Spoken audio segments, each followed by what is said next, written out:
आज हम बात करेंगे खाने की कुछ ऐसी चीज़ों के बारे में जो बालों को रीग्रो करने में मदद करती है। बहुत ही पते की इन्फॉर्मेशन है ये जो इस वीडियो में आपके साथ शेयर करने वाला हूँ। कुछ दिन पहले ये स्टडी मेरी नज़र से गुजरी और मुझे लगा कि आपके साथ ये इन्फॉर्मेशन शेयर करनी चाहिए। एक मेडिकल जर्नल है जिसमें मैंने कुछ ऐसा पढ़ा जो पहले मैंने कभी नहीं सुना था।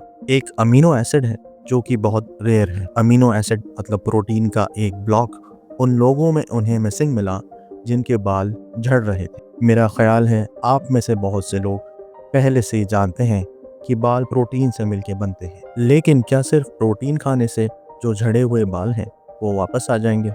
मतलब तो इसका यही है, लेकिन ये अप्रोच हर इंसान पे काम नहीं करती। ये जो पेपर पब्लिश्ड हुआ है इसमें इसी बात का जिक्र है। 90% हेयर लॉस के शिकार लोगों में इन्होंने जब न्यूट्रिशनल डिफिशियंसी को लेस डाउन किया तो इनमें एक कॉमन अमीनो एसिड मिसिंग मिला और ये अमीनो एसिड है हिस्टिडाइन। अब इसका ये मतलब भी नहीं है कि आप आज से ये हिस्टिडाइन सप्लीमेंट लेना शुरू कर दें। ये जानना भी ज़रूरी है कि असल में इसकी कमी क्यों हो रही है, क्योंकि ये अमीनो एसिड कॉमन नहीं है, हमारी बॉडी खुद इसे बनाती भी नहीं है और बहुत कम फूड्स में ये पाया जाता है। हिस्टिडाइन प्रीकर्सर है हिस्टामीन का, मतलब हिस्टिडाइन से हिस्टामीन बनती है और हिस्टामीन हमारी बॉडी के इम्यून सिस्टम का हिस्सा है। एलर्जिक रिएक्शन, इन्फ्लेमेशन और हीलिंग में ये काम आता है। अगर किसी को एक्जिमा, सोराइसिस या किसी भी तरह की डर्मेटाइटिस कंडीशन है, स्किन इन्फ्लेमेशन है, तो ये स्किन को हील करने में भी मदद करता है। एज अ साइड नोट, ये बालों में जो कैरोटीन प्रोटीन है इसे बनाने में भी डायरेक्टली इन्वॉल्व होता है।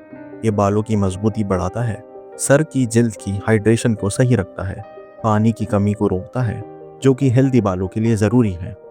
इसके साथ ये जिंक और कॉपर को भी बॉडी में रेगुलेट करता है। जिंक और कॉपर के साथ बाइंड करके इनकी एब्जॉर्प्शन को बेहतर बनाता है, इनकी बायो अवेलेबिलिटी को बढ़ाता है। तो हमें स्कैल्प हेल्थ में भी इस अमीनो एसिड की बहुत ज़्यादा ज़रूरत होती है। अब अगर कोई ख़ास मेडिकेशन पे बहुत स्ट्रॉन्ग एंटीबायोटिक राउंड से गुजरा है या अगर कोई स्मोकिंग बहुत ज़्यादा करता है तो वक्त के साथ साथ इस अमीनो एसिड की जिस्म में कमी होती चली जाती है। या अगर किसी का स्टमक एसिड लेवल कम है, स्टमक एसिड लेवल पूरा नहीं है, क्योंकि जब सही स्टमक एसिड लेवल होगा तभी बॉडी खाने को सही तरह से ब्रेक डाउन करके ये अमीनो एसिड निकाल पाएगी, इसे सही तरह से एब्जॉर्ब कर पाएगी। ये भी इसकी वजह हो सकती है। अब जो इंटरेस्टिंग पार्ट है सारी डिस्कशन का वो ये है कि हिस्टिडाइन भी बॉडी सही तरह तब इस्तेमाल कर पाएगी अगर इसके कोफैक्टर्स जैसे B6, फोलेट या कॉपर और जिंक बॉडी में मौजूद हों। कोफैक्टर्स मतलब वो केमिकल मॉलिक्यूल जिसके बगैर कोई भी प्रोटीन बॉडी में फंक्शन नहीं कर पाता। जैसे कि B6 ये बहुत आसानी से मिल जाता है। फिर उसके बाद फोलेट गहरी सब्ज पत्तों वाली सब्जियों में ज़्यादा मिकदार में होता है।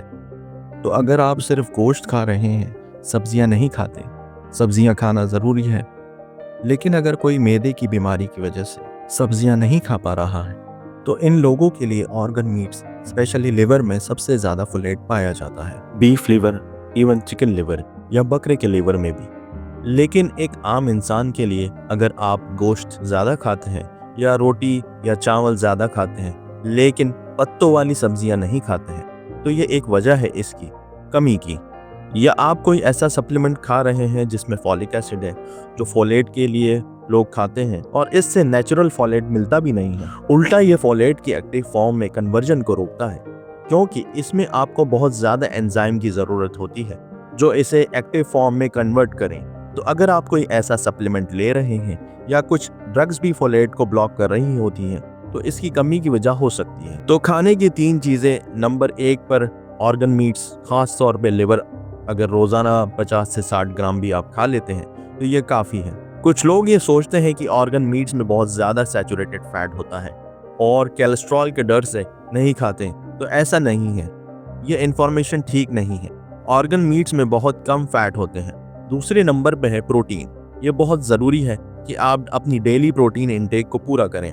आप प्रोटीन बीफ से ले सकते हैं, आप फिश भी खा सकते हैं, अंडा या चिकन भी खा सकते हैं, क्योंकि प्रोटीन बालों का रॉ मटेरियल है, तो इसे ज़रूर पूरा रखें। नंबर 3 पे आपको ज़रूरत है कॉपर और जिंक की। सी फूड एक बेहतरीन सोर्स है। नट्स एंड सीड्स, बादाम, अखरोट, sesame seeds, flax seeds, chia seeds, अंजीर एक बेहतरीन चॉइस है। अंजीर भी कॉपर का एक बेहतरीन सोर्स है। दही और चीज़ में जिंक बहुत ज़्यादा मिकदार में होता है।